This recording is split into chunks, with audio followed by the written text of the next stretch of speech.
ایران کے supreme leader آیت اللہ خامنائی کو نشانہ بنانے کے حوالے سے بھی مغربی میڈیا میں اسی طرح کی رپورٹس شائع ہو رہی ہیں، جن میں بتایا گیا ہے کہ کیسے آیت اللہ خامنائی کی نگرانی کی جا رہی تھی۔ CNN نے اپنی رپورٹ میں لکھا ہے کہ CIA نے ایران پر حملوں سے پہلے مہینوں تک آیت اللہ خامنائی پر قریبی نظر رکھی ہوئی تھی۔ کئی مہینوں سے اسرائیلی اور امریکی انٹیلیجنس ایجنسیاں خفیہ طور پر ایران کے آیت اللہ خامنائی پر نظر رکھے ہوئے تھیں تاکہ درست لمحے کا انتظار کیا جا سکے۔ اس معاملے سے واقف 5 افراد نے بتایا کہ ایجنسیاں خامنائی کے روزمرہ معمولات کی نگرانی کر رہی تھیں کہ وہ کہاں رہتے ہیں، کن لوگوں سے ملتے ہیں، کیسے رابطہ کرتے ہیں اور حملے کی صورت میں کہاں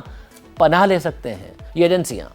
ایران کے اعلیٰ سیاسی اور فوجی حکام پر بھی نظر رکھے ہوئے تھیں جو بہت کم ہی آیت اللہ خامنائی کے ساتھ ایک جگہ جمع ہوتے تھے۔ پھر گزشتہ چند دنوں میں ان امریکی اور اسرائیلی ایجنسیوں کو موقع مل گیا۔ خامنائی سمیت اعلیٰ ایرانی حکام نے 28 فروری کی صبح تہران کے ایک کمپاؤنڈ میں الگ الگ مقامات پر ملاقات کا منصوبہ بنایا تھا۔ اس کمپاؤنڈ میں آیت اللہ خامنائی اور ایرانی صدر کا دفتر اور قومی سلامتی کے دفاتر قائم تھے۔ ایک اسرائیلی ذریعے کے مطابق حد سے زیادہ محتاط سپریم لیڈر آیت اللہ خامنائی دن کی روشنی میں کم خطرہ محسوس کرتے تھے اور انہوں نے اس موقع پر اپنی احتیاط بھی کم کر دی تھی۔ یہ ایک ایسا موقع تھا جسے بعض اسرائیلی اور امریکی حکام نے ضائع نہ کرنے کا فیصلہ کیا۔ 3 باخبر افراد نے بتایا کہ رات کی تاریکی میں حملے کے منصوبے کو تبدیل کر کے دن کے وقت حملہ کرنے کا فیصلہ کیا گیا۔ اسرائیل کے وقت کے مطابق صبح تقریباً 6 بجے اسرائیلی جنگی طیاروں نے اس کمپاؤنڈ پر فائرنگ کی۔ یہ امریکہ اور اسرائیل کے مشترکہ مربوط حملوں کی ابتدائی کارروائی تھی۔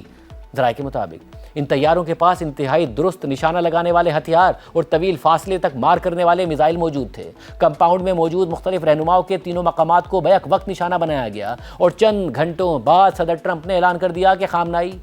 شہید ہو چکے ہیں۔ ابھی تک یہ واضح نہیں ہے کہ ایران کی اعلیٰ ترین قیادت، جن میں پاسداران انقلاب کے کمانڈر اور وزیر دفاع بھی شامل تھے، انہوں نے تہران کے وسط میں آیت اللہ خامنائی کے قریب اسی علاقے میں ایک ساتھ ملاقاتیں کیوں کیں، وہ بھی ایک ایسے وقت میں کہ جب امریکہ نے خطے میں وسیع فوجی طاقت جمع کر رکھی تھی۔ اسرائیلی انٹیلیجنس نے تعین کیا تھا کہ خامنائی کے قریبی مشیر یعنی وزیر دفاع عزیز نصیر زادے، ملٹری کونسل کے سربراہ ایڈمرل علی شمخانی، انٹیلیجنس کے نائب وزیر محمد شیرازی، پاسداران انقلاب کے سربراہ محمد پاکپور اور پاسداران انقلاب ایرو اسپیس فورس کے کمانڈر سید مجید موسوی وہاں موجود تھے۔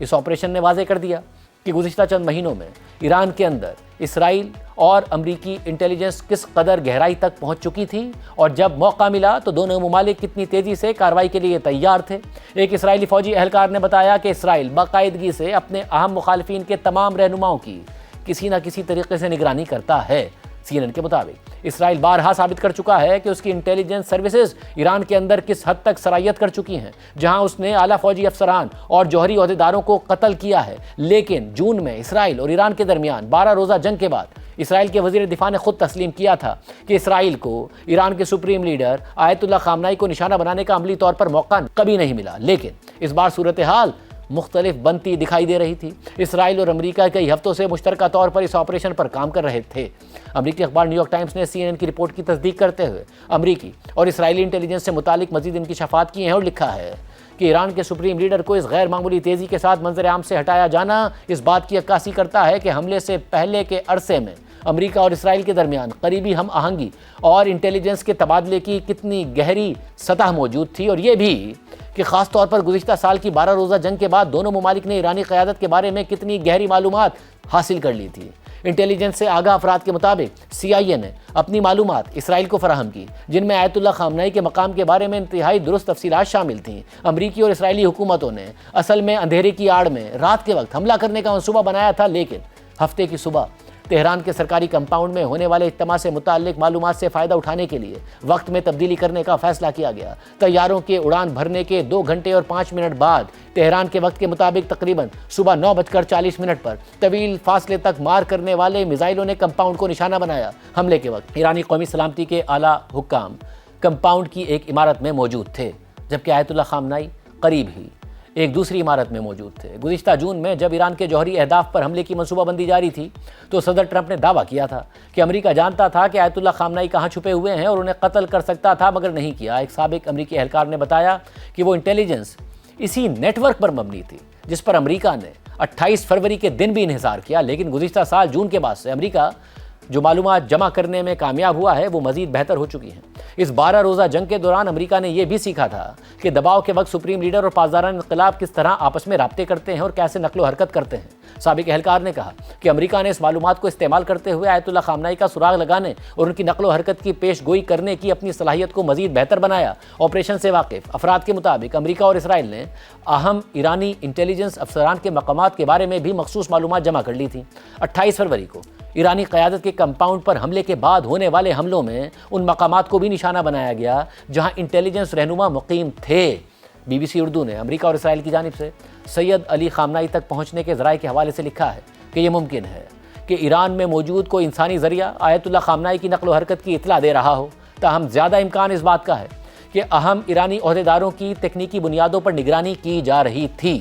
گزشتہ سال جون میں ہونے والی ایران اسرائیل 12 روزہ جنگ کے دوران اسرائیل نے ایران کے جوہری پروگرام سے منسلک سائنسدانوں اور اعلیٰ حکام کو کامیابی سے نشانہ بنایا، اور بعد میں بتایا گیا کہ ان اہم افراد کی نقل و حرکت جاننے کے لیے ٹیلی کام اور موبائل فون سسٹمز تک رسائی حاصل کی گئی تھی۔ اس عمل کے دوران ان محافظوں یعنی باڈی گارڈز کی نقل و حرکت کو بھی ٹریک کیا گیا جو اہم ایرانی حکام کی سیکیورٹی پر مامور تھے۔ ایران کو علم تھا کہ رہبر اعلیٰ سید علی خامنہئی دشمنوں کے نشانے پر ہیں، لہٰذا ان کی حفاظت کو یقینی بنانے میں ناکامی ایرانی سیکیورٹی اور انٹیلیجنس اداروں کی ایک بہت بڑی ناکامی کو ظاہر کرتی ہے۔ برطانوی جریدے فائنینشل ٹائمز نے ایرانی رہبر اعلیٰ کی شہادت میں جدید ٹیکنالوجی کے استعمال سے متعلق بھی اہم انکشافات پر مبنی رپورٹ شائع کی ہے۔ رپورٹ کے مطابق جب اعلیٰ تربیت یافتہ اور وفادار باڈی گارڈز اور ڈرائیور جو ایران کے سینئر عہدیداروں کے ساتھ تعینات تھے تہران کی شاہراہ پاستور کے قریب اپنے کام پر آتے تھے جہاں خامنہئی ہفتے کے روز ایک اسرائیلی فضائی حملے میں شہید ہوئے تو اسرائیلی ان تمام لوگوں پر نظر رکھتے تھے۔ اس معاملے سے واقف 2 افراد کے مطابق تہران کے تقریباً تمام ٹریفک کیمرے برسوں سے ہیک کیے جا چکے تھے اور ان کی ویڈیوز کو خفیہ انداز میں انکرپٹ کر کے تل ابیب اور جنوبی اسرائیل میں موجود سرورز تک منتقل کیا جاتا تھا۔ ایک ذریعے کے مطابق ایک کیمرے کا زاویہ خاص طور پر مفید ثابت ہوا۔ اس کے ذریعے معلوم کیا جا سکا کہ یہ افراد اپنی ذاتی گاڑیاں کہاں پارک کرتے ہیں، اور یوں سخت نگرانی والے کمپاؤنڈ کے ایک عام سے حصے کی اندرونی سرگرمیوں کی جھلک بھی مل گئی۔ پیچیدہ الگورتھمز نے ان سیکیورٹی اہلکاروں کے بارے میں مزید تفصیلات بھی بتائیں، جن میں ان کے پتے، ڈیوٹی کے اوقات، کام پر آنے کے راستے اور سب سے اہم یہ کہ وہ عموماً کس شخصیت کی حفاظت اور نقل و حمل پر مامور ہوتے تھے، سب شامل تھا۔ اس طرح وہ نقشہ تیار کیا گیا جسے انٹیلیجنس افسران پیٹرن آف لائف کہتے ہیں۔ یہ صلاحیتیں ایک طویل مدتی انٹیلیجنس مہم کا حصہ تھیں جس نے آیت اللہ خامنہئی کے قتل کی راہ ہموار کر دی۔ ریئل ٹائم میں ملنے والا یہ ڈیٹا جو انٹیلیجنس کے سینکڑوں مختلف ذرائع میں سے ایک تھا، واحد ذریعہ نہیں تھا جس کے ذریعے اسرائیل اور CIA نے یہ طے کیا کہ 86 سالہ آیت اللہ خامنہئی ہفتے کی صبح کس وقت اپنے دفتر میں ہوں گے اور ان کے ساتھ وہاں کون موجود ہوگا۔ اسی طرح اسرائیل نے شاہراہ پاستور کے قریب تقریباً 1 درجن موبائل فون ٹاورز کے مخصوص حصوں کو عارضی طور پر غیر مؤثر بنا دیا تھا، جس سے فون کال کرنے پر لائن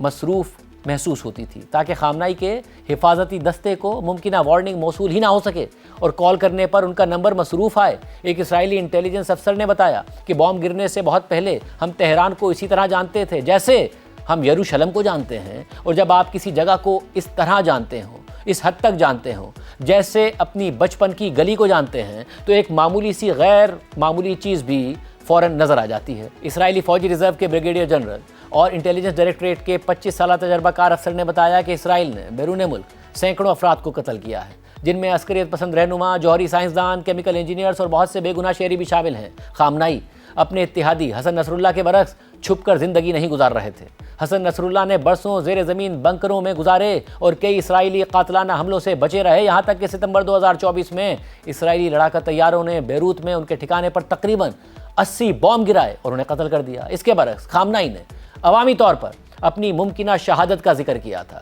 اور اپنی جان کو اسلامی جمہوریہ ایران کی تقدیر کے مقابلے میں غیر اہم قرار دیا تھا۔ بعض ماہرین کے مطابق وہ شہادت کی توقع رکھتے تھے، تاہم جنگ کے دوران انہوں نے کچھ احتیاطی تدابیر اختیار کی تھیں۔ ایک ذریعے نے بتایا کہ آیت اللہ خامنہئی کا بنکر میں نہ ہونا غیر معمولی تھا۔ ان کے پاس 2 بنکر تھے اور اگر وہ وہاں ہوتے تو اسرائیل کے موجودہ بام ان تک نہ پہنچ پاتے۔ 2 باخبر افراد کے مطابق اس معاملے میں اسرائیلی انٹیلیجنس کو سگنلز انٹیلیجنس سے معلومات حاصل تھیں، جیسے